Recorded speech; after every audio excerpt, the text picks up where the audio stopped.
عربی کے علاوہ کوئی عالم حرم میں ایسا نہیں ہے جس کو درس دینے کی اجازت ہو عربوں کے علاوہ، سوائے اردو میں ایک مولانا مکی صاحب کے. اور بادشاہ نے ان کو لیٹر لکھ کے دیا تھا کہ ان کے دادا کو، کہ آپ کے بعد آپ کا بیٹا، اس کے بعد ان کا بیٹا، اور جب تک آپ کی نسل چلتی رہے گی کوئی حرم سے آپ کو ہٹائے گا نہیں. لیکن اب بدقسمتی کہہ لو کہ مولانا مکی صاحب کا کوئی بیٹا ہے نہیں. تو یہ تو علماء سے تعلقات کی بیس پہ ان کو یہاں پروٹوکول ملا تھا.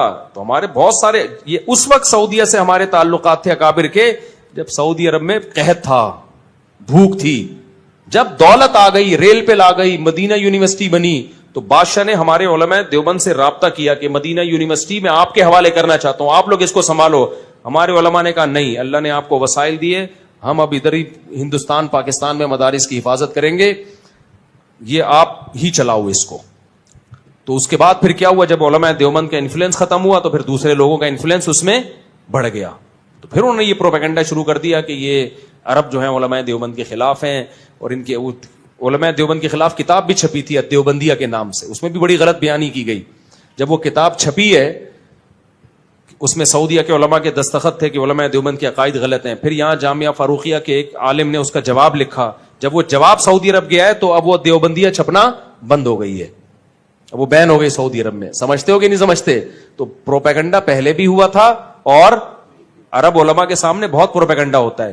یہ جو تبلیغی جماعت میں نکلنے کو ناجائز قرار دیا تھا، شیخ صالح المنجد تھے غالباً، بہت بڑے سعودی عرب کے عالم ہیں. انہوں نے فتویٰ دیا کہ سعودی عرب تبلیغی جماعت میں نکلنا حرام ہے. میں نے ان کا فتویٰ پڑھا، اس میں انہوں نے وجہ لکھی کہ یہ لوگ قبر پرست ہیں. مجھے خیال ہوا کہ میں جانتا ہوں چونکہ وہ عالم نیک ہیں، مجھے پتا تھا یہ بدنیت نہیں ہے. مجھے یقین ہو گیا کہ کتنا غلط پروپیگنڈا کیا ان کے سامنے. تبلیغی جماعت کا قبر پرستی سے کیا تعلق ہے یار؟ مجھے خیال تھا کہ میں ان کی خدمت میں جاؤں، میں کہوں حضرت آپ کبھی تبلیغ میں سہروزہ لگا کے دیکھیں، جتنا تبلیغ والے قبر پرستی کے خلاف ہیں. لیکن ظاہر ہے ان کو پروپیگنڈا تو چل جاتا ہے نا. اتنا پروپیگنڈا کیا ہے کہ انہوں نے فتویٰ دے دی قبر پرست ہیں. کچھ اور الزام لگا دیتے یار، قبر پرستی کا تو کسی طرح بنتا ہی نہیں ہے. تو سعودی عرب کے بڑے بڑے علماء، شیخ الحدیث مولانا زکریا رحمۃ اللہ علیہ کے شیخ بن باز سے بہت اچھے تعلقات تھے. جب شیخ الحدیث مولانا زکریا رحمۃ اللہ علیہ نے کتاب لکھی ہے نا داڑھی پر، تو شیخ بن باز نے اس کتاب کو چھپوا کے پورے سعودی عرب میں پھیلایا. بذل المجہود جو شیخ الحدیث کی شرح ہے ابو داؤد کی، آج بھی سعودی عرب کی کتب خانوں میں آپ کو ملے گی. تو علماء سعودیہ کے جو ہے وہ ویسے بھی حنبلی ہیں، وہ کوئی غیر مقلد تھوڑی ہیں یا اہل حدیث تھوڑی ہیں، وہ تو حنبلی ہیں ویسے بھی. تو لیکن ہم اہل حدیث کو بھی گمراہ نہیں سمجھتے، اس کی میں کئی بار ڈیٹیل بتا چکا ہوں کہ اہل حدیث کے بارے میں ہمارا موقف کیا ہے. لیکن اتنی بات ضرور ہے کہ علماء دیوبند کے خلاف پروپیگنڈا بہت ہوا ہے.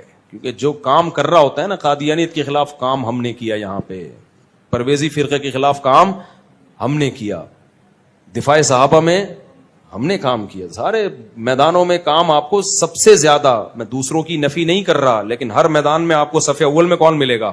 پوری دنیا میں چلے جاؤ یار، مدارس کا جال بچھا ہوا ہے، سب کے تانے بانے کہاں جا کے ملتے ہیں؟ علماء دیوبند. تو فرنٹ لائن پر آپ کو بہت جگہوں پہ نظر آئیں گے. دوسرے بھی کام کر رہے ہیں، ان کی نفی نہیں کر رہا میں، لیکن پروپیگنڈا ہمارے خلاف بہت ہوا. ایک سعودی مجھ سے ملے، عالم تھے، سعودی عالم تھے. انہوں نے کہنے لگے آپ لوگ کے عقیدے قرآن و سنت کے خلاف ہیں، آپ دیوبندی ہو. میں نے کہا کیا خلاف ہیں؟ تو میں نے کہا پوچھو کیا خلاف ہیں، کوئی ایک تو بتاؤ نا. تو مجھ سے عقیدے پوچھتے کہ میں جواب دیتا کہ کہہ رہے ہیں تو صحیح ہے بالکل.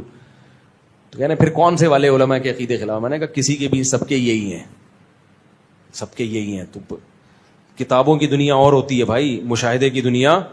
اور سعودی عرب میں جو انقلاب، ان کے جو بیٹے ہیں نا محمد بن عبد الوہاب کے، ان کے فتاوی میں یہ بات لکھی ہے. انہوں نے کہا کہ ہم ابن تیمیہ رحمہ اللہ تعالیٰ کو مقتدی اور رہبر سمجھتے ہیں، مگر ابن تیمیہ نے چاروں مذاہب کے خلاف اگر کوئی فتویٰ دیا ہے تو ہم اس میں ابن تیمیہ کو فالو نہیں کرتے. اس میں انہوں نے یہ بات بھی لکھی ہے کہ 3 طلاق کا مسئلہ چونکہ چاروں فقہا کے خلاف ہے ابن تیمیہ کا، اس مسئلے میں ہم نے ابن تیمیہ کی رائے کو مسترد کر دیا ہے. تو محمد بن عبد الوہاب وہ بھی حنبلی تھے، ان کے بیٹے نے تو باقاعدہ کتاب لکھی ہے کہ جو چاروں مذاہب میں سے کسی ایک کی تقلید کرتا ہے، تقلید کے الفاظ ہیں، ہم اس پر رد نہیں کرتے اور ہم فقہ حنبلی کو فالو کرتے ہیں. ابن تیمیہ رحمہ اللہ کو عرب لوگ بہت زیادہ مانتے ہیں، تو انہوں نے کہا ہم ابن تیمیہ کے فالوورز ہیں. لیکن ابن تیمیہ رحمہ اللہ نے چاروں فقہ کے خلاف اگر کوئی بات کی ہے تو ہم اس میں ابن تیمیہ کے قول کو رد کر دیتے ہیں. پھر انہوں نے 3 طلاق کی مثال بھی دی ہے. انہوں نے، سمجھ رہے ہیں کہ نہیں سمجھ رہے؟ یہ ہے. آسٹریلیا سے ہمارے ایک دوست کا فون آیا کہ یہاں آسٹریلیا کے بعض مسلمان حکومت کے قانون کو فالو نہیں کر رہے ہیں, مسجدوں کو میں رش لگا رہے ہیں اور کراؤڈ جو ہے نا کر رہے ہیں, اور وہ کہہ رہے ہیں ہم نہیں مانتے گورنمنٹ کی بات. وہ اتنے پریشان تھے, وہ جنہوں نے مجھے فون کیا, وہ کہہ رہے ہیں یار گورنمنٹ سے کوئی ہمیں امید نہیں ہے. ایسا نہ ہو کہ جب وائرس کی وبا ختم ہو تو یہ حکومت یہاں مسلمانوں کے ہر قسم کے اجتماع پر پابندی لگا دے, مسجدوں کو ہمیشہ کے لیے نہ بند کر دے کہ یار یہ لوگ جو ہے نا ہمارے جو ہے نا قانون کی کو فالو نہیں کرتے اور قانون شکنی کرتے ہیں. مجھے انہوں نے کہا مفتی صاحب اللہ کا واسطہ, اللہ تعالیٰ حضرت مولانا مکی صاحب کو جزائے خیر عطا فرمائے, انہوں نے حرم سے ایک آڈیو ریکارڈ کر کے ہندوستان کے علماء کے پاس بھیجی کہ بھئی دیکھیں آپ لوگ حکومت کے قانون کو فالو کریں, اور الحمدللہ کر رہے ہیں وہ. اگر آپ نے فالو نہیں کیا تو یہ گورنمنٹ کو ایک موقع مل جائے گا کل مسلمانوں کے خلاف پروپیگنڈا کرنے کا, ہندوؤں کو موقع مل جائے گا مسلمانوں کے خلاف پروپیگنڈا کرنے کا. مسجد اگر ابھی عارضی طور پر بند ہو رہی ہے, کل کھل جائے گی, لیکن اگر آپ نے آج حکومت کے قانون کو فالو نہیں کیا تو یہ جو اسلام دشمن قوتیں ہیں ان کو ایک بہت زبردست موقع ملے گا. یہ تو دیندار لوگوں کی بات میں جو رائے کو پہاڑ بنا کے پیش کرتے ہیں. آپ دیکھیں تبلیغی جماعت میں چند لوگوں کو وائرس ہوا ہے, لیکن میڈیا نے کتنا بدنام کیا تبلیغی جماعت کو. ان کو تو موقع چاہیے, تو آپ کیوں ان کو موقع فراہم کر رہے ہیں؟ حضرت مولانا مکی صاحب نے ایک آڈیو بھیجی, اور الحمدللہ وہاں کے لوگ پہلے بھی صحیح حکومت کے قانون کو فالو کر رہے ہیں, تو اس سے اور تقویت ملی. تو یہ سمجھدار علماء کی نشانی ہوتی ہے کہ وہ گراؤنڈ ریئلٹی کو دیکھ کر آپ کو بتاتے ہیں کہ کیا جذبات سے کام نہیں ہوتا. یہ جو میں حروف مقطعات کی بات کر رہا تھا, الف لام میم صاد, تو اس میں ایک حکمت علماء یہ بیان کرتے ہیں کہ ایک حکمت یہ ہے کہ ہماری سمجھ میں یہ آ جائے کہ جتنا اللہ نے بتا دیا اتنا ہمیں معلوم ہے, بہت سی چیزیں ہمیں معلوم نہیں ہیں. نمبر 2, اللہ یہ بھی دیکھنا چاہتا ہے کہ کون ایسا ہے کہ جس چیز کی تحقیق سے اللہ نے منع کر دیا وہ رک بھی جائے گا, کیونکہ بہت ساری چیزیں ایسی ہیں کہ ان کی تحقیق کے ہم اہل ہی نہیں ہیں, ہمارے اندر وہ صلاحیت ہی نہیں ہے, کیونکہ ہمارے پاس وہ آلات اور ذرائع ہے ہی نہیں کہ ہم وہاں تک پہنچ سکیں. جیسے روح, اب جو لبرل لوگ ہیں نا وہ روح کا انکار کرتے ہیں کہ روح کیا ہوتی ہے, کہتے ہیں روح کیا ہے, یہ تو کوئی لیبارٹری میں روح نام کی کوئی چیز تو ہے ہی نہیں. تو یہ کنفیوژن لوگوں کو شروع سے ہے. تمام پیغمبروں نے ہمیں بتایا کہ انسانی جسم میں روح ہوتی ہے, اور ہم جب مرتے ہیں تو روح نہیں مرتی, روح جسم سے نکل جاتی ہے. ابھی ہمیشہ سے پہلے زمانے میں بھی حکیم ہوتے تھے نا, ان کی بھی تحقیقات ہوتی تھی, تو ہمیشہ سے یہ اعتراض پیغمبروں پر کیا یہ روح کی ڈیفینیشن کیا ہے. تو اللہ نے قرآن میں بتایا وَيَسْأَلُونَكَ عَنِ الرُّوحِ, کہ یہ لوگ آپ سے روح کے بارے میں پوچھتے ہیں. قُلِ الرُّوحُ مِنْ أَمْرِ رَبِّي, ان سے کہہ دیں روح کیا ہے یہ تو ہم نہیں تمہیں بتائیں گے, کیونکہ تمہارے دماغ میں روح کو سمجھنے کی صلاحیت ہے ہی نہیں. یہ بتا دیتے ہیں کس کی طرف سے ہے. من امری ربی, رب کا ایک حکم ہے, جب وہ باڈی میں ہوتی ہے تو زندہ ہو گئی, جب باڈی سے نکلتی ہے بالکل وہی اسٹرکچر ہے, لیکن نہ دیکھتا ہے, نہ سنتا ہے, نہ بولتا ہے, نہ چلتا ہے, کسی کام کا نہیں ہے وہ. اور آگے اللہ نے بتا دیا کہ جواب تمہاری سمجھ میں نہیں آیا, ہمیں پتہ ہے نہیں آیا, لیکن ہم اس اشکال کا جواب دے دیتے ہیں کہ ہم نے ایسا جواب دیا جو تمہاری سمجھ میں نہیں آیا. وجہ اس کی یہ نہیں ہے کہ ہمارا جواب غلط ہے, وجہ اس کی یہ ہے کہ تمہاری صلاحیتیں محدود ہیں. وما اوتیتم من العلم الا قلیلا, اللہ نے تمہیں علم نہیں دیا مگر بہت تھوڑا. یہ جو انسان کائنات کو مسخر کر کے بیٹھا ہوا ہے اور کہہ رہا ہے میرے پاس اتنی نالج, میں نے یہ کر لیا, میں نے یہ کر لیا, اللہ کہتے ہیں یہ بہت تھوڑا ہے, اصل تو دیا ہی نہیں ہے. آج جو ریسرچ ہے نا, وہ جو چیزیں اس کائنات کے جو راز ہیں ان کے مقابلے میں وہ ریسرچ سمندر کے قطرے کے برابر بھی نہیں ہے, سمندر جیسے سمندر کے مقابلے. اب آپ دیکھیں آج سے 150 سال پہلے جو سائنسدانوں کی ریسرچ تھی وہ سمجھتے بہت ریسرچ ہو گئی ہے, ایسا ہی ہے نا, وہ سمجھتے تھے بہت تحقیق ہو گئی ہے. اب اگر کوئی پرانے زمانے کا سائنسدان آئے بولے بھائی ہم تو بالکل ہی فارغ تھے, ہمیں تو کچھ پتہ ہی نہیں تھا, ایسا ہی ہے نا, تو ایسا ہی 200 سال کے بعد ہمیں بیوقوف سمجھیں گے. وہ بولیں گے یار یہ 4G استعمال کرتے تھے, اتنے بیوقوف لوگ. یہ ایسا ہی ہے جیسے ہم جہاز میں بیٹھتے ہیں تو گدھے پہ جو جا رہے ہیں ہم اس کو بیوقوف سمجھتے ہیں نا. ارے یہاں بیٹھے اور 2 گھنٹے میں سعودی عرب اتر گئے, اور ایک آدمی گدھے پہ بیٹھ کے آ رہا ہو, تو ہم کہیں گے نا یار یہ کیسے لوگ ہیں, گدھے پہ تو کئی سال لگ جائیں گے اس کو, اور اس دوران گدھا مر چکا ہوگا, دوسرا گدھا لینا پڑے گا. ٹھیک ہے, اور جو اس زمانے میں گدھے پہ بیٹھ کے سفر کرتا تھا وہ اپنے آپ کو بہت بڑا سائنسدان سمجھتا تھا کہ میں ایک ایسا جانور مجھے ملا ہے. جب پہلی دفعہ گدھا دریافت ہوا ہوگا, پہلی دفعہ, بھائی شروع میں تو انسان پیدل سفر کرتا تھا نا, جب پہلی دفعہ انسان نے کسی گدھے کو دیکھا ہوگا تو پہلے تو ڈرا ہوگا کہ یہ کہیں شیر کی طرح حملہ نہ کر دے, ہے بھائی, پتہ نہیں اس کی پیٹھ پہ بیٹھیں گے تو ہڈی نہ ٹوٹ جائے اس کی. تو یہ کیا ٹرائی کی ہوگی نا, بہت سے جانور ٹرائی کیے ہوں گے, انہوں نے زیبرے کو بھی ٹرائی کر کے دیکھا ہوگا. اس نے زیبرے کی لات میں کہتے ہیں سب سے زیادہ طاقت ہے, چوپائے جتنے زمین پہ چلتے ہیں نا ان میں سب سے زیادہ پاورفل لات جو ہے نا, پچھلی لات, وہ زیبرے کی ہے.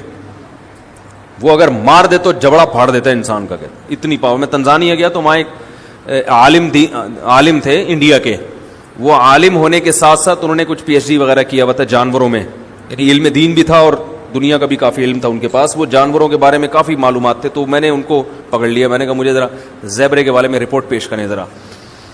تو انہوں نے زیبرے کے بارے میں عجیب عجیب باتیں بتائیں. اس میں ایک یہ بات بھی کہ اس کی جو پچھلی لات ہے نا, یعنی یہ اگر شکار بھی آپ نے کیا, گن سے اس کو مارا ہے, قریب گئے ذبح کرنے کے لیے, تو لات سے دور رہیں آپ.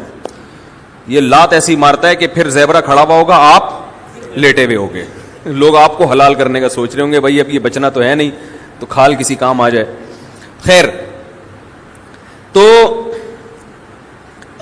کیا بات کر رہا تھا یار میں, باتیں ادھر ادھر بہت ہیں.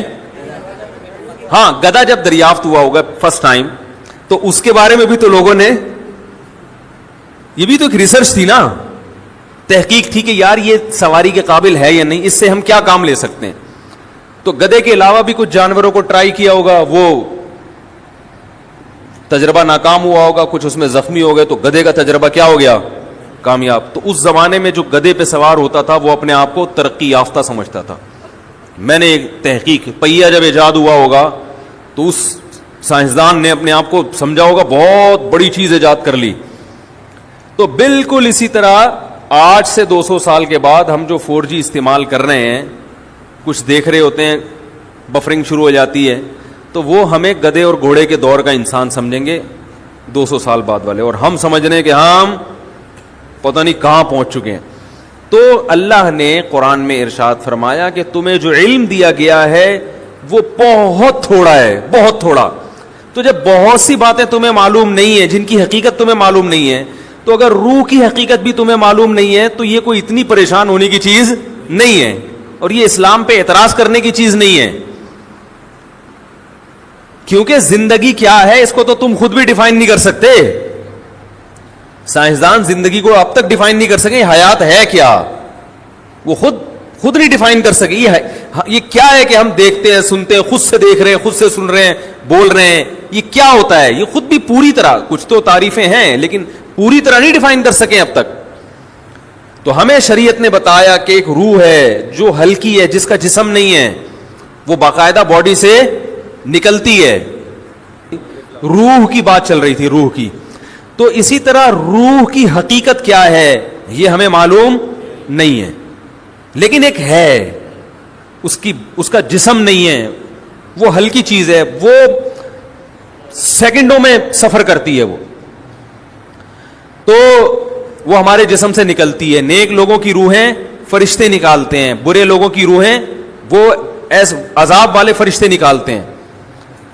والنازعات غرقا والناشطات نشطا والسابحات سبحا, قرآن میں ہے نا, قسم ان فرشتوں کی جو روح کو سختی کے ساتھ نکالتے ہیں. والناشطات نشطا, قسم ان فرشتوں کی جو روح اور جسم کا بندھن صرف کھولتے ہیں.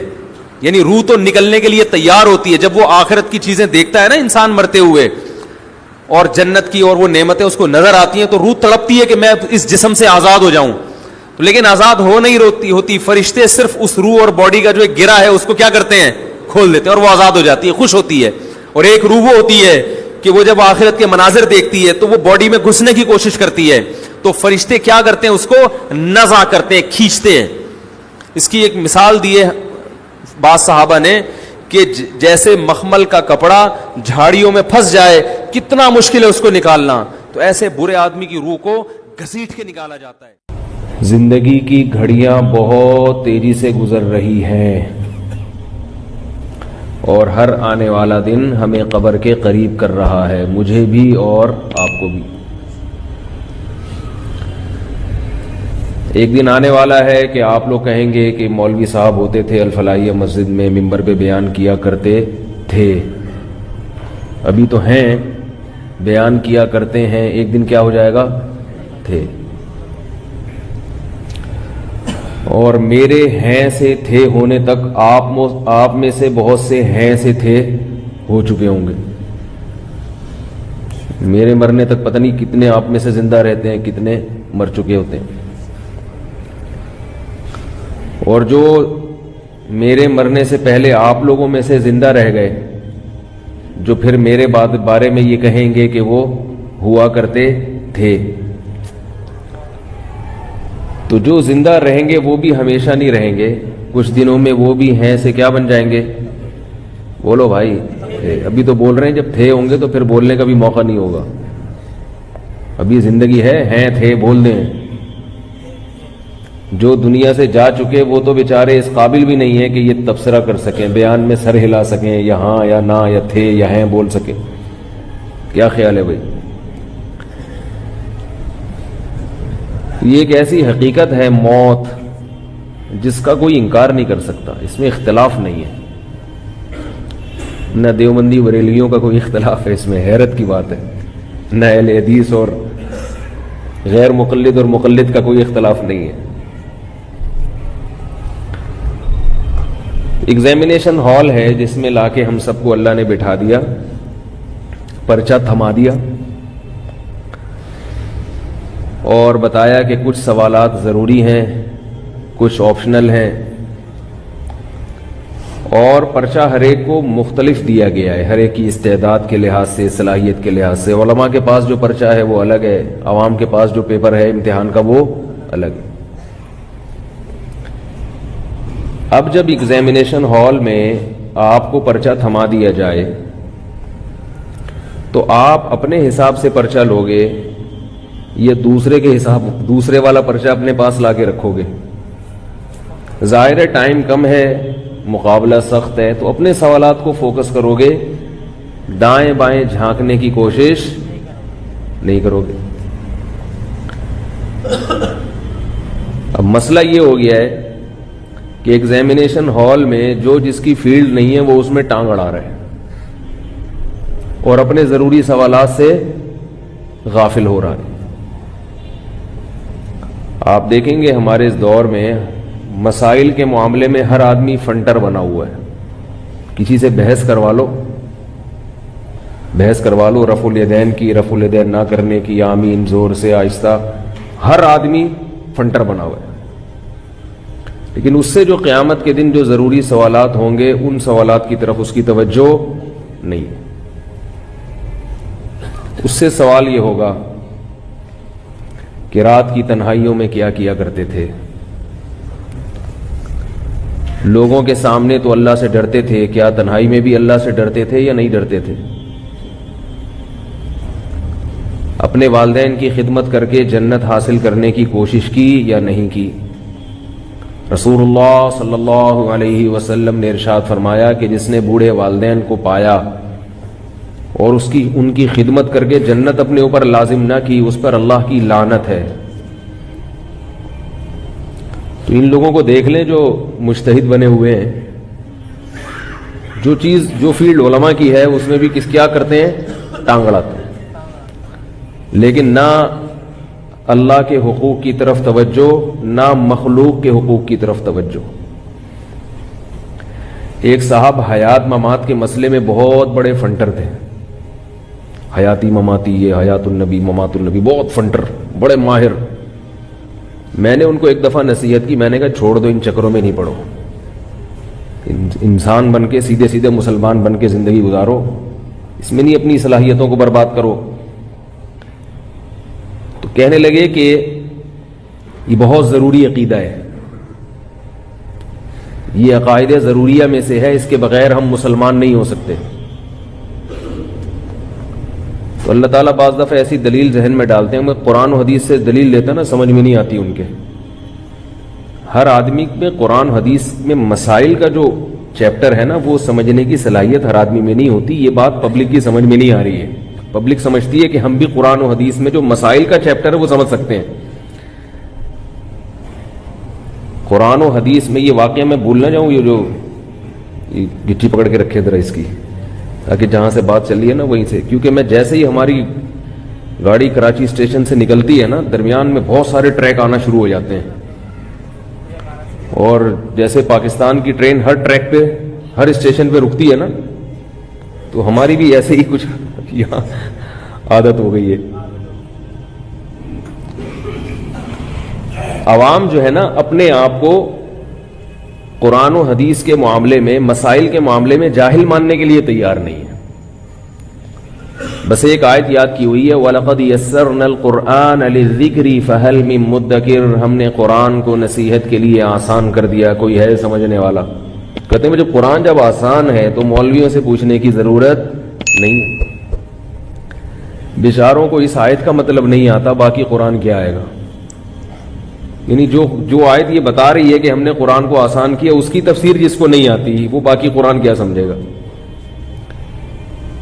اللہ نے قید لگا دی ہے, یہ نہیں کہا وَلَقَدْ يَسَّرْنَا الْقُرْآنَ كُلَّهُ, ہم نے پورے قرآن کو آسان کر دیا. نا نا نا نا, قرآن نے خود بتایا ہے وَلَقَدْ يَسَّرْنَا الْقُرْآنَ لِلذِّكْرِ, نصیحت کے لیے آسان کیا ہے, لِلْمَسَائِلِ الْفِقْهِيَّةِ, فقہی مسائل کے لیے.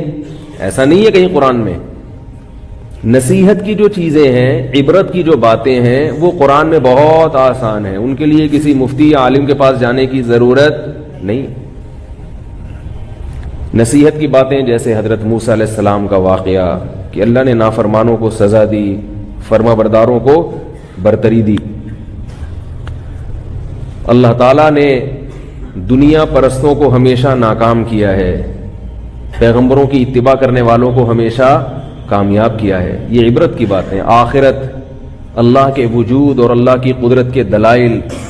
هو الذی خلق من الماء بشرا, دیکھو اس نے پانی سے بوند سے تمہیں بنایا. فجعلہ نسبا وصہرا, عزت کتنی دے دی اس نے, خاندان میں پیدا کیا, ددیال ننیال سسرال والا خاندان لگا دیا. یہ وہ باتیں ہیں جن کو سن کے اللہ کی محبت پیدا ہوتی ہے, اللہ کا خوف پیدا ہوتا ہے. یہ نصیحت کہلاتی ہیں یہ باتیں.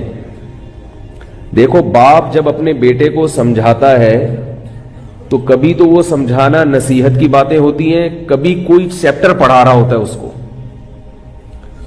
اگر وہ نصیحت کی بات کرے گا تو بہت آسانی سے بچے کی سمجھ میں آئے گی, کیونکہ نصیحت کی بات ہمیشہ آسان ہوتی ہے تو سمجھ میں آتی ہے. اب باپ اپنے بیٹے کو سمجھا رہا ہو کہ بیٹا بڑوں کے تجربے سے فائدہ اٹھاؤ, بڑوں کی زندگی بڑوں سے پوچھ کے چلا کرو, کیونکہ ہمارا تجربہ تمہارے تجربے سے زیادہ ہے. اب یہ بہت آسان الفاظ ہے نا اس کے لیے. ایسی نصیحت باپ بیٹے کو کر رہا ہے کہ بیٹا وہ ڈکشنری کھول کے بیٹھا ہوا ہے کہ ابا نے جو یہ لفظ کہا تھا اس کا مطلب کیا ہے, اور یہ جو سینٹنس استعمال کیا اس میں سبجیکٹ کیا ہے, آبجیکٹ کیا ہے, ورب کیا ہے, ایکٹیو وائس کیا ہے, پیسو وائس کیا ہے. تو وہ نصیحت کا فائدہ ہوگا. نصیحت انتہائی آسان الفاظ میں ہوتی ہے.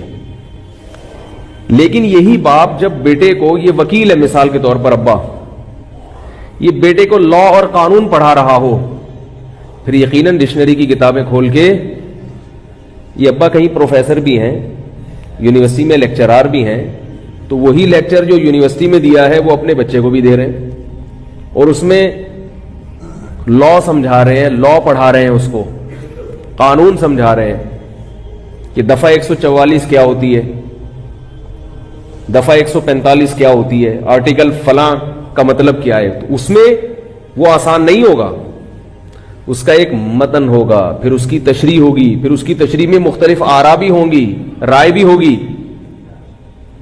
بھئی یہ جو لا ہے, سپریم کورٹ نے اس لا کے تحت جو فیصلہ کیا تھا, اس فیصلے کی روشنی میں اس لا کا یہ مطلب ہے, اس قانون کا یہ مطلب ہے. 73 کے آئین کی جو فلاں شق ہے, اس شق کا مطلب کیا ہے, تو سپریم کورٹ نے جو فیصلہ کیا ہے اس کے مطابق اس کا یہ مطلب ہے. ممکن ہے اس پر کوئی اعتراض ہو کہ نہیں پہلے سپریم کورٹ کا فیصلہ یہ نہیں تھا, وہ تھا. جہاں مسائل کی بات ہوگی, قانون کی بات ہوگی, لا کی بات ہوگی, اس کو ڈیفائن کرنا پڑے گا, اور ڈیفائن کرنے والے بھی اس کے اہل ہوں گے. ہر نتھو پتو کا کام نہیں ہوگا. یہ میرا موضوع نہیں ہے, میں اصل بات کی طرف ابھی آ رہا ہوں. ابھی تو گاڑی نکلی ہے, ٹھیک ہے نا, ابھی تو اسٹیشن ہم نے چھوڑا ہے. تو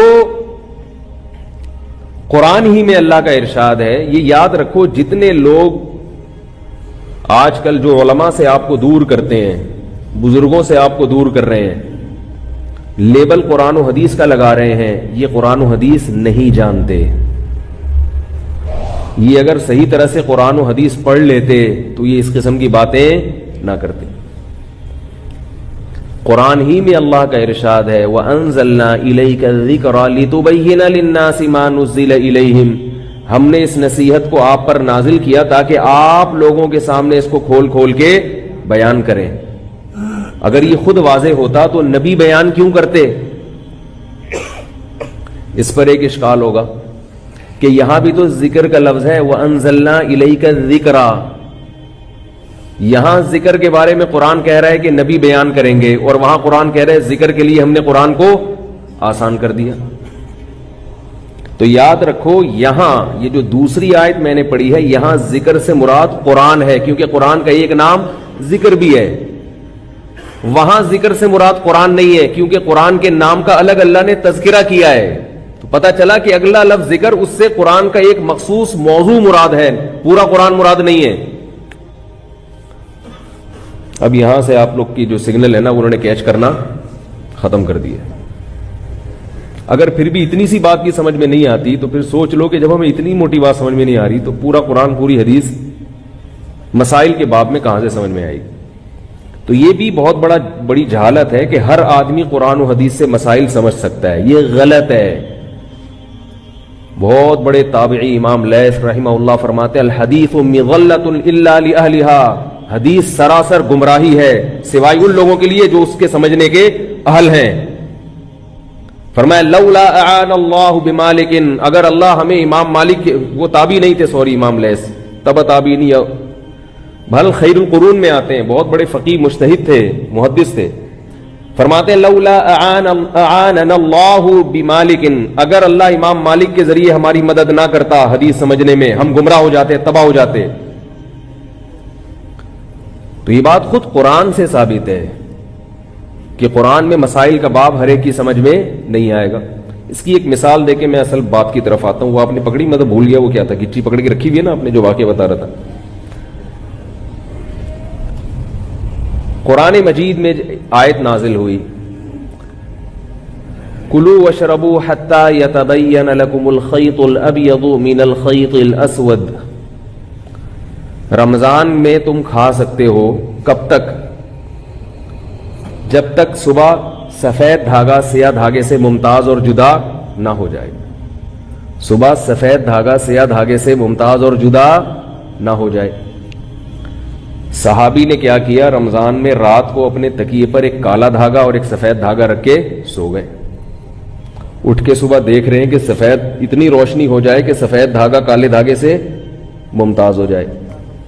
تو نبی کے پاس آ کے پوچھا, آپ صلی اللہ علیہ وسلم نے فرمایا اس کا یہ مطلب نہیں ہے, یہاں دھاگے سے یہ والے دھاگے مراد نہیں ہیں.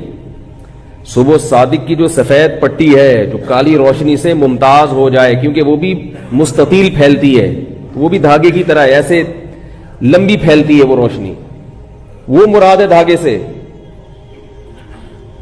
صحابی کو قرآن سمجھنے میں غلطی ہوئی کہ نہیں ہوئی؟ حالانکہ وہ عربی جانتے تھے. آج کل جتنے انجینئر پروفیسر بیٹھے ہوئے ہیں نا, ان لوگوں کو عربی بھی نہیں آتی, ترجمے دیکھ دیکھ کے باتیں کرتے ہیں. ایک صاحب مجھے کہنے لگے کہ یہ جو امام ابو حنیفہ نے حدیث کی مخالفت کی ہے کہ 3 رکعت وتر پڑھتے ہیں, حدیث میں تو 1 رکعت وتر کا ذکر ہے. میں نے کہا کون سی حدیث ہے جس میں 1 رکعت وتر کا ذکر؟ انہوں نے کہا حدیث میں آتا ہے کہ یوتر بواحدۃ, کان نبی صلی اللہ علیہ وسلم یوتر بواحدۃ, 1 رکعت وتر پڑھا کرتے تھے. تو میں نے کہا یہ حدیث کا ترجمہ کون سی حدیث میں ہے؟ یہ جو آپ اس کا ترجمہ کر رہے ہو, یہ کون سی حدیث میں یہ والا ترجمہ؟ تو انہوں نے کہا ترجمہ تو حدیث میں نہیں ہوگا نا, ترجمہ تو اردو میں ہوگا, تو اردو تو تھی نہیں. تو میں نے کہا جس آدمی نے اس حدیث کا ترجمہ کیا ہے آپ کو یہ پتا ہے کہ یہ ترجمہ اس کا بنتا ہے کہ نہیں بنتا؟ اس معاملے میں بھی تو آپ تقلید کر رہے ہو، جو انہوں نے لکھ دیا آپ نے مان لیا۔ یو تیرو کا یہ مطلب لینا، ہمیشہ یہ مطلب لینا کہ ایک رکعت وتر پڑھتے تھے، یہ مطلب لغت میں جو یو تیرو کا اصل مطلب ہے او ترا یو تیرو ایتارن، جفت کو طاق بنا دینا۔ ایون جو عدد ہوتا ہے نا اس کو آڈ کہتے ہیں جو دو پہ تقسیم نہ ہو سکے۔ میں بڑا کنفیوز رہتا تھا کہ ایون جو ہے وہ جفت کو کہتے ہیں یا طاق کو کہتے ہیں، یہ بھول جاتا تھا۔ تو میں نے پھر ایک ایسے جو الفاظ ہوتے ہیں نا جو مشابہ ہوتے ہیں ان کے لیے کچھ علامات رکھ لیا کریں۔ تو ایون میں 4 عدد ہیں، 4 حروف ہیں، ای وی ای این، اور آڈ میں کتنے ہیں؟ 3۔ اس کا مطلب یہ آڈ جو ہے نا وہ اعداد ہوں گے جو 2 پہ تقسیم نہیں ہوتے، اور ایون وہ ہوں گے جو 2 پہ تقسیم ہو جاتے ہیں۔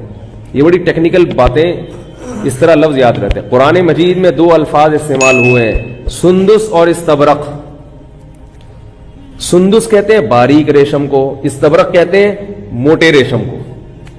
ابھی ہم طلب علمی کے دور میں یاد کر کر کے تھک جاتے تھے، پھر بھول جاتے تھے کہ موٹا ریشم ان میں کون سا ہے اور باریک کون سا ہے۔ تو ہمارے استاذ نے کہا استبرق، قاف یہ جو آ رہا ہے نا موٹا موٹا لفظ آ رہا ہے نا، کیا خیال ہے؟ استبرق، رق بولو گے قاف آ رہا ہے، قاف موٹا تازہ ہوتا ہے، قاف ویسے بھی گول ہوتا ہے، جو گول لوگ ہیں وہ دیکھنے میں قاف لگ رہے ہوتے ہیں۔ تو سندس میں ایسا نہیں ہے، سندس باریکی آ رہی، تو اس کے بعد ہمیشہ سے یاد ہو گیا کہ بھئی استبرق موٹا ریشم اور سندس باریک ریشم۔ اسی طرح ایک لفظ ہے رمل اور ایک لفظ ہے عربی میں رمل۔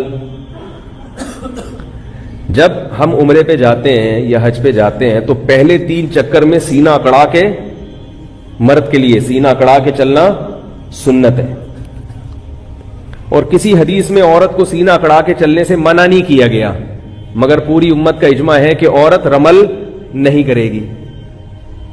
اس سے پتہ چلتا ہے کہ ہر مسئلہ حدیث میں بیان نہیں ہوتا۔ کسی حدیث میں عورت کو مردوں کی طرح رکوع کرنے سے منع نہیں کیا گیا، اس کے باوجود چاروں ائمہ کا اتفاق ہے کہ عورت مردوں کی طرح رکوع نہیں کرے گی، سمٹ کے کرے گی، کیونکہ وہ عورت ہے، وہ اکڑ کے نماز نہیں پڑھے گی، وہ سردے میں اپنے سرین کو نہیں اٹھائے گی، وہ عورت کا عورت ہونا ظاہر کرے گی کہ میں عورت ہوں، مرد نہیں ہوں۔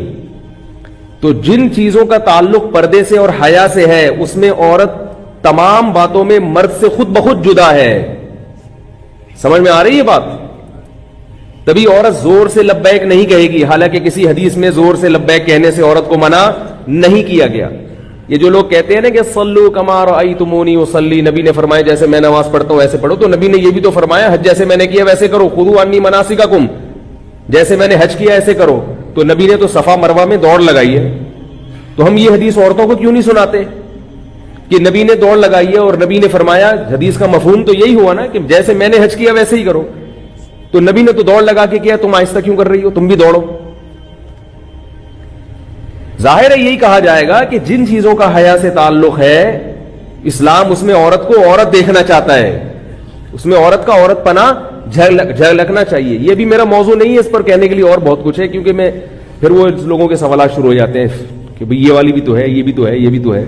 تو ابھی اس کو فی الحال ہم یہ درمیان میں آ رہے ہیں، گولے گنڈے والے بھی آ رہے ہیں، گرمنڈے، وہ تو جب ٹرین چلتی ہے تو آپ کو پتا ہے اسٹیشن پہ پھر ہر آدمی ٹرین پہ تو چڑھتا ہے نا، تو اب تو وہ ٹرینوں میں آوازیں ہی نہیں آتی گرمنڈے۔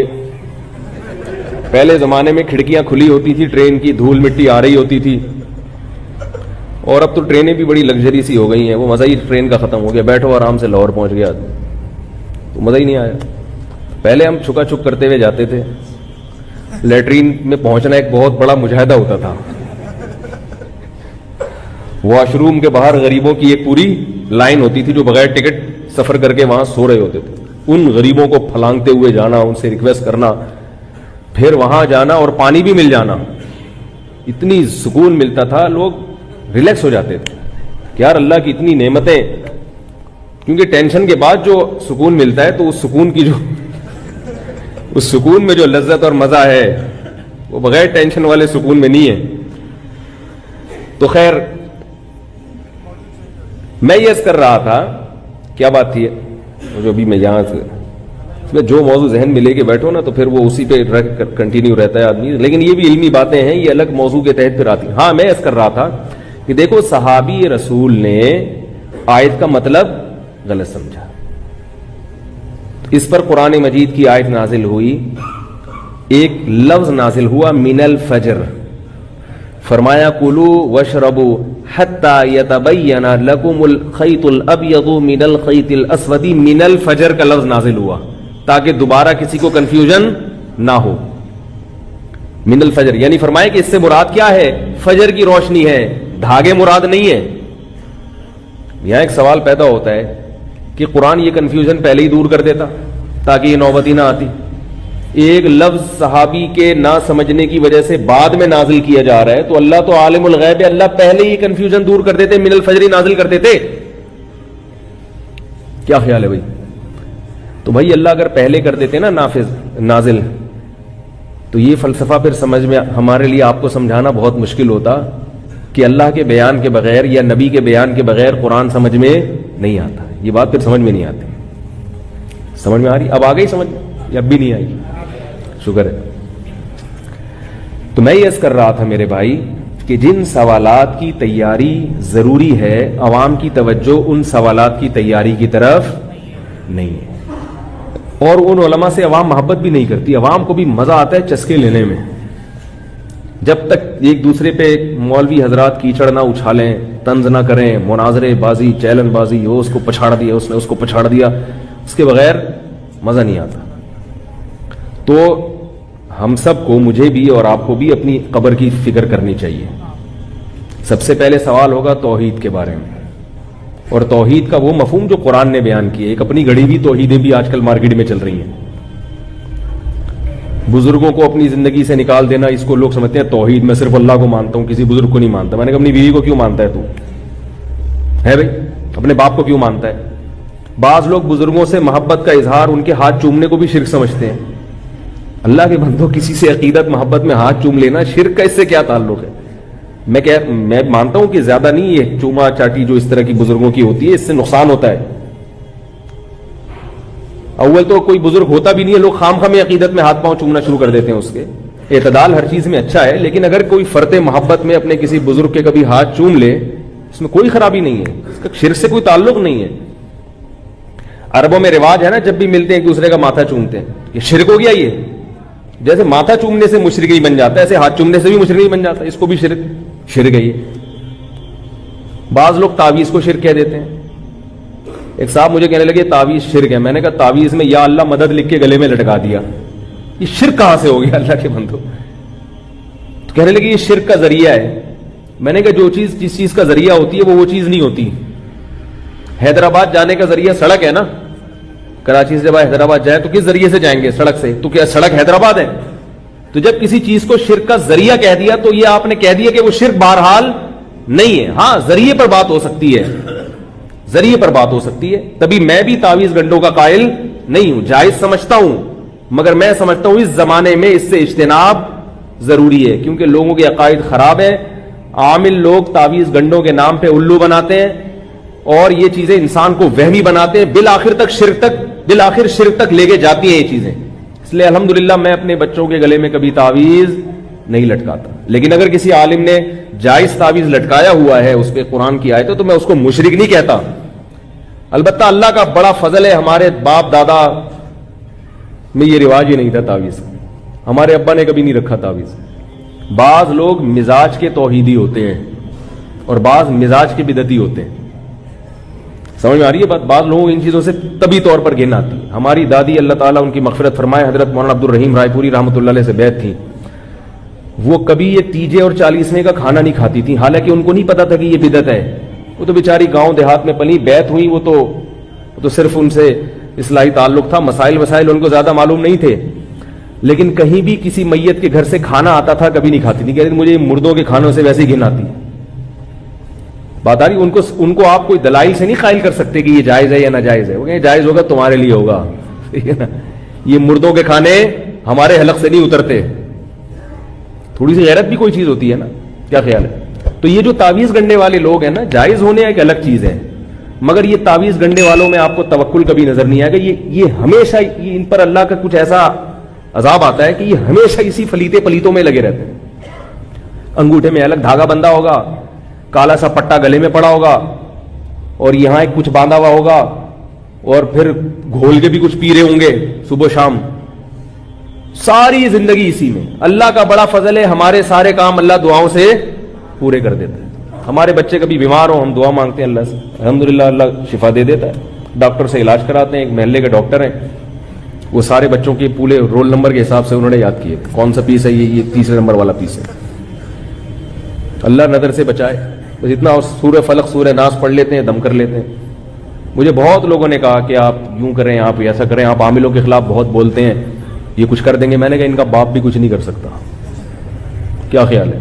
ان سے تو ڈرو ہی نہیں. جن چڑیل بھوت سے, جو عامل جو جن چڑیل بھوت سے دھمکی دیتے ہیں نا, اس سے تو ڈرو. شیر سے ڈر لو, گدھے سے بھی کبھی کبھار ڈر لگتا ہے, لات نہ مار دے. کتے سے ڈر لگتا ہے, میں اپنی بات کر رہا ہوں, کبھی کبھار مجھے کتے سے بھی ڈر لگتا ہے کہ یار کہیں حملہ ہی نہ کر دے. حتیٰ کہ کبھی کبھار بکرے سے بھی ڈر لگتا ہے کہ ٹکر نہ مار دے. اور بیوی سے تو سب مسلمانوں کو ڈر لگتا ہے. ہر چیز جو دنیا کے ڈراتی ہے, ہم بھی ڈرتے ہیں الحمدللہ. انسان ہے, ہم کوئی لوہے اور فولاد کے بنے ہوئے نہیں. اندھیرے سے بھی بعض دفعہ ڈر لگتا ہے. قبرستان میں آپ رات کو اندھیرے میں جا کے بیٹھو تو کتنا ہی بڑا فنٹر ہو, تھوڑا سا ڈر لگے گا. اللہ کا بڑا فضل ہے, میں کبھی عامل سے, چاہے دیوبندی ہو, چاہے کسی بزرگ کا خلیفہ ہو, چاہے اس کے ماتھے پہ تہجد کے نشانات ہوں, چاہے اس کو 100 بزرگوں سے خلافتیں ملی ہوئی ہوں, اپن نہیں مانتا بھائی, ہم نہیں مانتے. اس پہ میں بہت دلائل لے چکا ہوں, لیکن اگر کسی کو دلیل سمجھ میں نہیں آئے تو کانفیڈنس بھی ایک دلیل ہوتی ہے. کہ ایک آدمی ممبر پہ بیٹھ کے اتنی کانفیڈنس سے بات کر رہا ہے, اس کا مطلب کچھ بات میں دم ہے. کانفیڈنس بھی دلیل ہوتی ہے بعض دفعہ. حضرت ابو بکر نے حضرت عمر رضی اللہ تعالیٰ عنہ کا کسی رائے میں اختلاف ہوا تھا. حضرت عمر رضی اللہ تعالیٰ عنہ نے کہا کہ قرآن کو جمع کیا جائے. حضرت ابو بکر نے کہا جو کام نبی نے نہیں کیا میں وہ کیوں کروں, جو کام نبی نے نہیں کیا میں وہ کیوں کروں. حضرت عمر نے فرمایا آپ کو کرنا پڑے گا. اتنے بغیر دلیل کے حضرت عمر کانفیڈنس سے بات کرتے رہے, کرنا پڑے گا, ورنہ قرآن ضائع ہو جائے گا. ابو بکر فرما رہے ہیں کہ بھائی اگر ضائع ہونے کا خطرہ تھا تو نبی نے کیوں نہیں کیا یہ کام. حضرت عمر دلیل نہیں دے رہے, فرمایا نہیں کرنا پڑے گا ورنہ ضائع ہو جائے گا.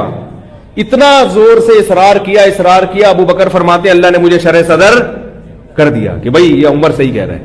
بعض دفعہ دلیل نہیں ہوتی, بندے کا کانفیڈنس کام کر جاتا ہے. میرے پاس تو دلیل بھی ہے, کہیں ہے نہ سمجھے. کانفیڈنس کی بڑی ویلیو ہے. آپ کو پتا ہے کہ ایک چوہے نے جو ہے نا ہاتھی کو پرپوز کیا, ہتھنی کو. چوہا ہے اور ہاتھی کی جو ماتا ہے ہتھنی, اس کو پرپوز کیا. تو ہتھنی نے بولا تو اپنی اوقات دیکھ, تو اپنی اوقات دیکھ, کمبخت اپنا خاندان دیکھ, اپنا قد دیکھ. نہ تیرا نیچ خاندان کے گھٹیا آدمی, تجھے شرم نہیں آئی, میرے لیے نکاح کا پیغام بھیج رہا ہے, تو شرم نہیں آئی. تو چوہا کہتا ہے ان سب چیزوں کو چھوڑ, کانفیڈنس دیکھ میرا. ان سب چیزوں کو, یہ خیر لطیفہ ہے, اس کو لطیفہ ہی سمجھے آپ. کہہ رہے ان سب چیزوں کو چھوڑ, ایک خوبی ہے میرے اندر, وہ کیا ہے؟ کانفیڈنس. تو ہم تو بھائی ایسے اللہ کا شکر ہے کوئی ایسے برے خاندان کے بھی نہیں ہیں. ہمارے پاس تو دلائل بھی ہیں. تو دلائل کے ساتھ جب کانفیڈنس بھی ہو تو بعد میں اور جان پڑ جاتی ہے. تو اس لیے عاملوں سے قطعاً متاثر ہونے کی ضرورت نہیں ہے. اور مجھے یہ نہ بتایا کرے وہ اتنے بڑے بزرگ ہیں ان کے پاس تو حضرت مولانا فلاں دامت برکاتہم جاتے ہیں. مجھے یہ بھی کہتے ہیں حضرت آپ کے استاذ فلاں کے پاس جاتے ہیں. میں نہیں مانتا. میں اپنے استاذوں کو مانتا ہوں, مگر وہ جن کے پاس علاج کے لیے جا رہے ہیں خدا کی قسم نہیں مانتا ان کو. اب آپ مجھے اس میں جذباتی سمجھیں یا بیوقوف سمجھیں یا متشدد سمجھیں, جو مرضی سمجھیں. اگر آپ کو عبرت نہیں ہوتی تو جائیں, آپ پھر علاج کرائیں. زندگی اگر آپ کی تباہ نہ ہوئی اور تعویذ گنڈوں فلیتوں پلیتوں میں ساری زندگی نہ گزری تو میرا نام بدل دینا آپ.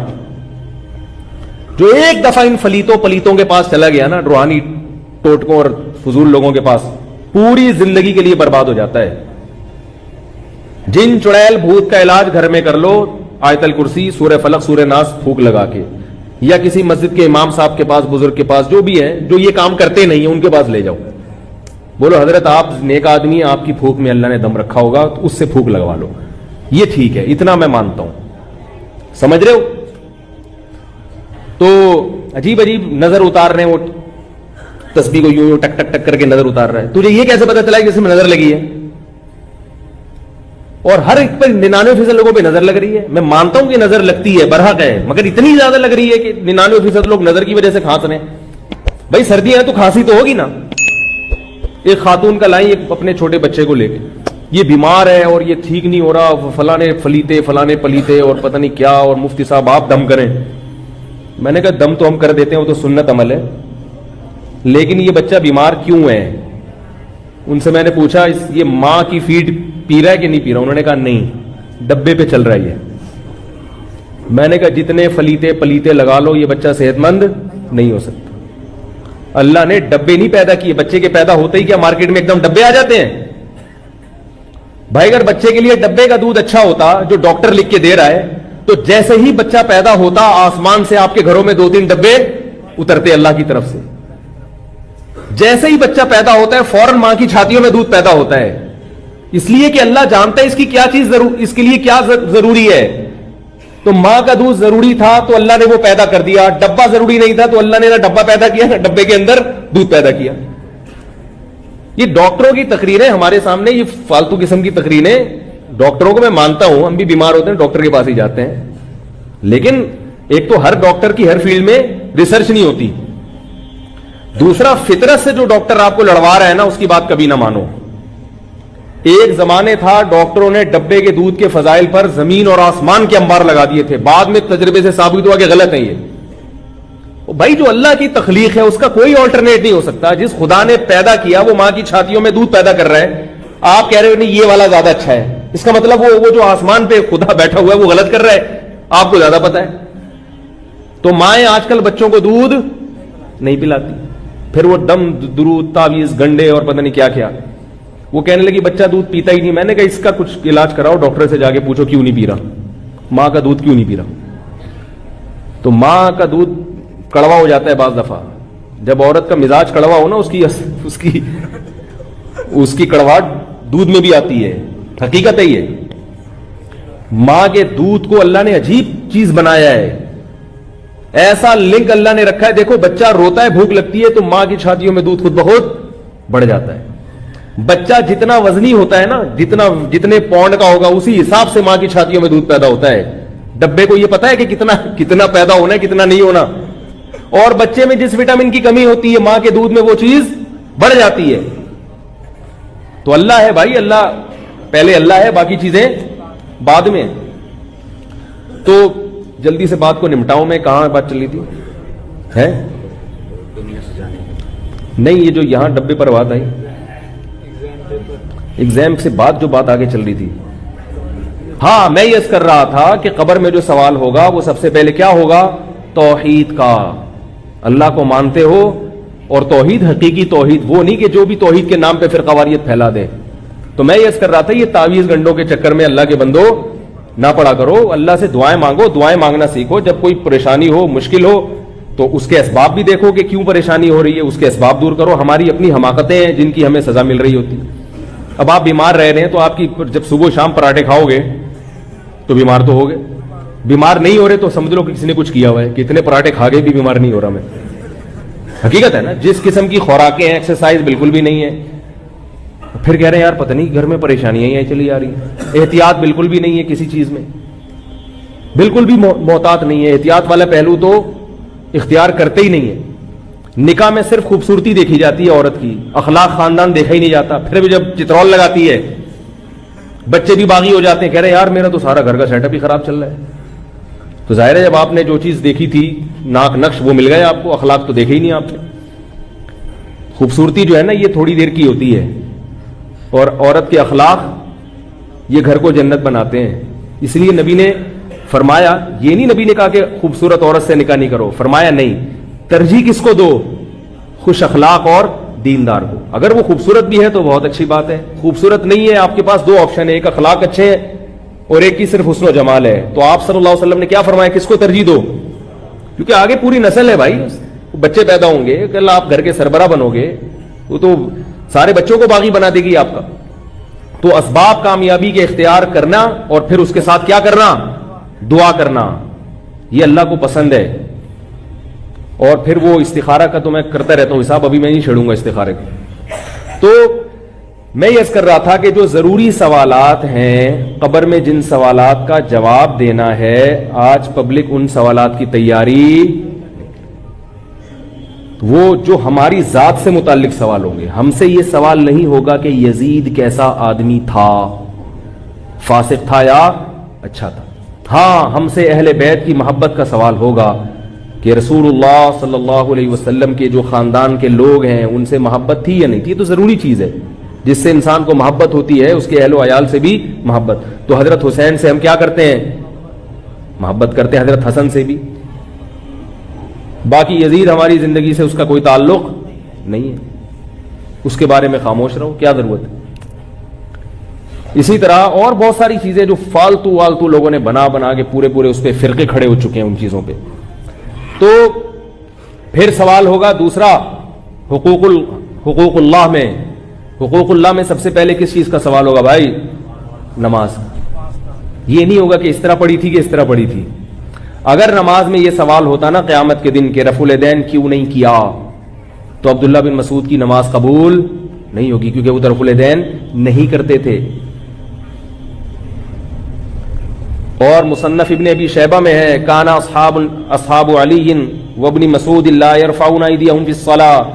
عبداللہ بن مسعود اور حضرت علی کے شاگرد رفع الیدین نہیں کرتے تھے. یہ تو سارے شاگردوں کی نماز ضائع. اور اگر قیامت کے دن یہ سوال ہو گیا کہ رفع الیدین کیوں کیا ہے بھائی، تو پھر عبداللہ بن عمر کی نماز ضائع ہو جائے گی، وہ تو کرتے تھے. انس بن مالک کی نماز بولو نا بھائی ضائع ہو جائے گی. عبداللہ بن عباس کی نماز. اس سے کیا پتہ چلتا ہے کہ اگر یہ ضروری سوال ہوتا تو صحابہ اس مسئلے میں اختلاف بولتے کیوں نہیں یار؟ لازمی اختلاف کرتے، اور بڑی پھڈے بازیاں ہوتی ہیں صحابہ میں. نہیں پہلے اس مسئلے کو حل کرو، رفع الیدین کرنا ہے کہ نہیں کرنا، اس کے بعد امت آگے چلے گی. جہاد بعد میں ہوگا، پہلے یہ حل کرو. انہوں نے کہا یہ بھی ٹھیک ہے، جیسا اختلاف چل رہا ہے چلنے دو، آگے چلو، چھوڑ دو اس کو یہیں پہ. نماز کے بارے میں سوال ہوگا کہ پڑھی کے جو اجماع سے نماز ثابت ہے جتنی ہے، اس پہ تو سب متفق ہیں نا. اللہ کا بڑا فضل ہے کہ امت میں اتنے اختلافات کے باوجود بنیادی چیزوں میں سب الحمدللہ اہل حق لوگوں کی بات کر رہا ہوں، وہ بنیادی چیزوں میں الحمدللہ سب متفق ہیں اہل حق علماء. نمازیں کتنی ہیں؟ 5 ہیں. تو حقوق العباد میں سب سے پہلے کس کا سوال ہوگا؟ نماز کا، جماعت سے نماز. اور حقوق العباد میں سب سے پہلے بولو بھائی، نہیں پتہ ہی کوئی نہیں، والدین کے بارے میں. کیونکہ حقوق العباد کی ابتدا کہاں سے ہوتی ہے؟ والدین سے. ان کے ساتھ کیسا سلوک؟ پورے محلے کو خوش رکھا ہوا ہے، ابا اماں کیا ہیں؟ ناراض ہیں. اور یاد رکھو جہاں باپ اور ماں کی بات آتی ہے تو دادا دادی اور نانا نانی اس مفہوم میں خود بخود داخل ہوتے ہیں. پھر حقوق العباد کی مختلف نوعیتیں ہیں. نوعیتیں کیا مطلب؟ خوش اخلاقی بھی حقوق العباد میں آتی ہے، خرچ کرنا بھی حقوق العباد میں آتا ہے. آپ اگر خوش اخلاقی سے بات نہیں کر رہے، بد اخلاق ہیں،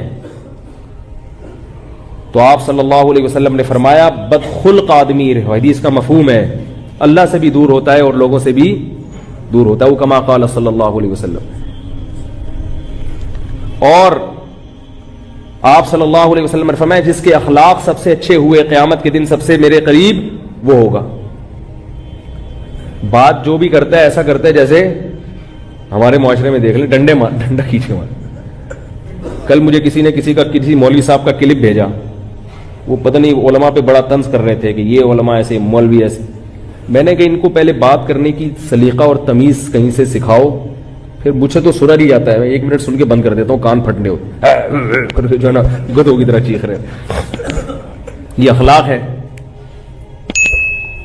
تو اور پھر طنز بھی ہو، اس میں کیچڑ بھی عزتیں بھی اچھالی جا رہی ہوں. کہتے ہیں نا کہ ایک مشہور ہے نا کہ بھائی شکل اچھی نہ ہو تو کم سے کم بات تو اچھی کر لے آدمی. تو بات بھی گندی اور اسٹائل بھی گندا، اور لوگ واہ واہ واہ واہ سبحان اللہ واہ واہ. یہ قرآن حدیث ہر فرقے میں ہوتے ہیں. میرا مقصد کسی خاص فرقے کی نہیں، ہر فرقے میں ایسے لوگ ہوتے ہیں، ہر مسلک میں ایسے لوگ ہوتے ہیں.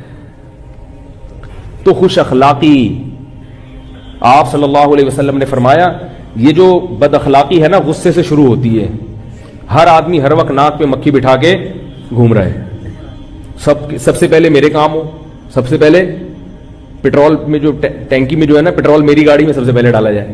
میں تو دیکھ رہا ہوتا ہوں پیٹرول پمپ پہ, کبھی میں بائک لے کے کھڑا ہوں تو ذرا سے جگہ ملے دوسرا آگے گھس جاتا ہے بھائی,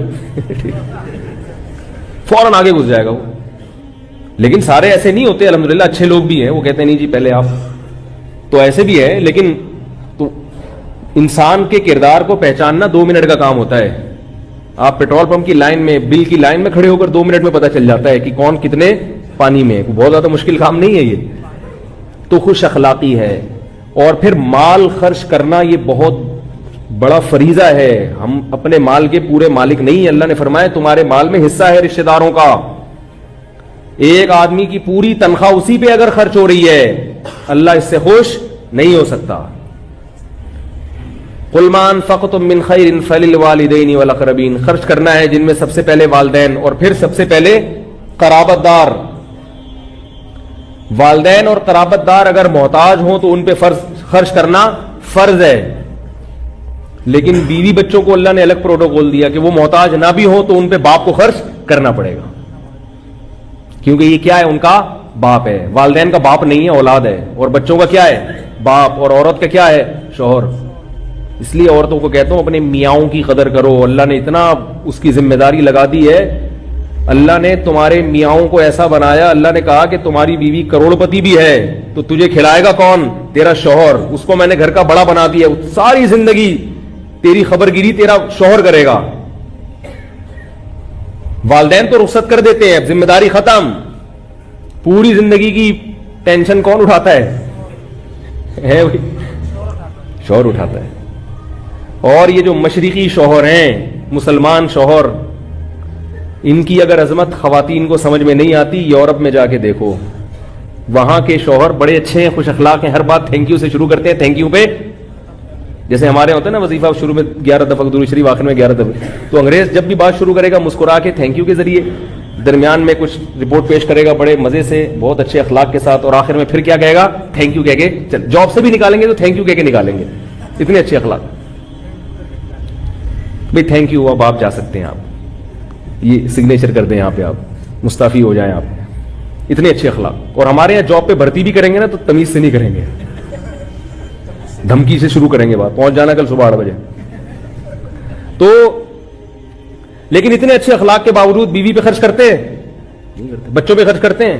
اس لیے کہتا ہوں بھائی آخرت میں انشاءاللہ اتنے نالائق ہونے کے باوجود مسلمان اوپر ہوں گے انشاءاللہ. اس لیے کہ کوالٹیز جو ہے نا آج بھی مسلم میں الحمدللہ من حیث, میں یہ نہیں کہہ رہا ہر چیز میں مسلمان ان سے اچھے ہیں, میں یہ نہیں کہہ رہا ہر چیز میں ان سے اچھے نہیں ہیں, بعض چیزیں ان کی اچھی ہیں, لیکن من حیث القوم جو مسلمان کی خوبیاں ہیں وہ ان سے بہت بھاری ہے. جب قیامت کے دن ترازو تولا جائے گا اس میں مسلمانوں کی جو چند خصوصیات ایسی ہیں ان کا وزن انشاءاللہ بہت بھاری ہوگا. ان خوبیوں میں ایک یہ بھی ہے کہ مسلمان مرد پوری زندگی بیوی بچوں کی ٹینشن اٹھاتا ہے. کبھی نہیں ایسا ہوگا کہ جتنا مرضی بیوی کے علاج پہ خرچ کرنا پڑے کرتا ہے. یہ جو شریف لوگ ہیں, آپ لوگ کی بات کر رہا ہوں میں, سارے تو نالائق تو ہر جگہ بھی ہوتے ہیں, وہ ساری زندگی اٹھائے گا ٹینشن. جب باپ نے ایک دفعہ بیٹی کو رخصت کر دیا, کس کی ذمہ داری شروع, شوہر کی. اس کو فالج بھی ہو جائے عورت کو, اس کو لقوہ بھی ہو جائے. ہمارے معاشرے میں الحمدللہ اب تک میجورٹی ایسی ہے کہ اس کو چھوڑتی نہیں ہے. میں رکھو اس کو, اب یہ میری ذمہ داری ہے, اس کو بھی کھلاؤں گا, اس کے بچوں کو بھی کھلاؤں گا.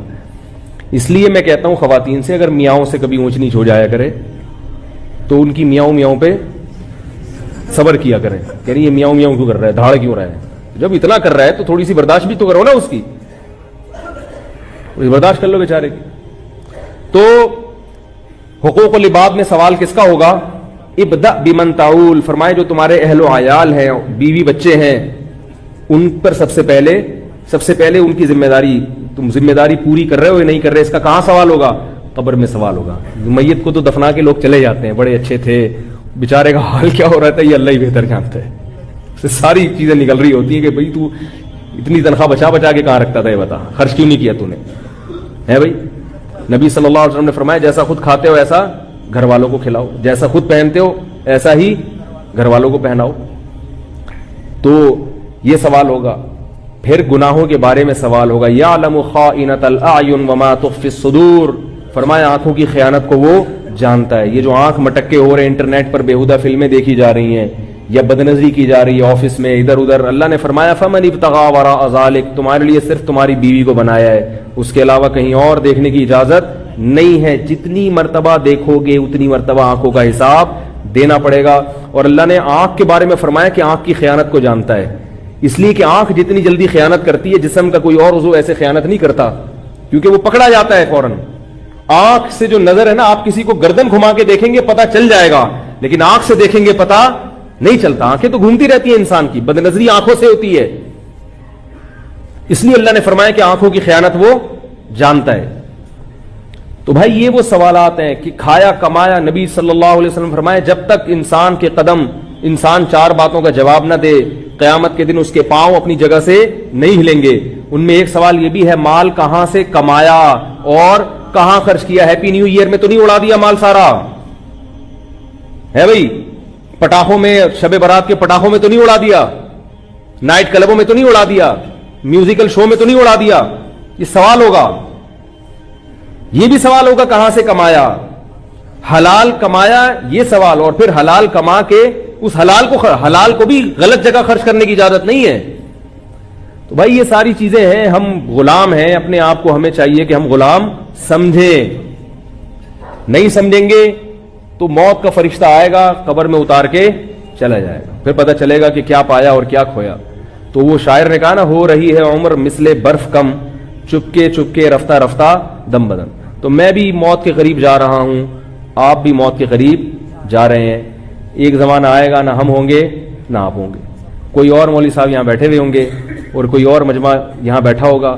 آج جو میں باتیں کر رہا ہوں وہ والے مولوی صاحب کر رہے ہوں گے, اور آپ جو باتیں آج سن رہے ہیں وہ اگلی نسل وہی باتیں سن رہی ہوگی. اور جیسے ہم بدعمل ہیں اور آپ بھی بیچارے ہم جیسے ہی معلوم ہو رہے ہیں, ٹھیک ہے, پچھلوں کے تجربوں سے فائدہ نہیں اٹھا رہے, تو اگلے بھی لگتا ہے ایسے ہی ہوں گے. باتیں ہی چل رہی ہیں, عمل سے ہم سب کیا ہیں, خالی ہیں. تو عقل مند وہ ہے جو جلد سے جلد توبہ کر کے موت سے پہلے اپنی زندگی کو سدھار لے. اللہ تعالی ہم سب کو سمجھنے کی, عمل کرنے کی توفیق عطا فرمائے.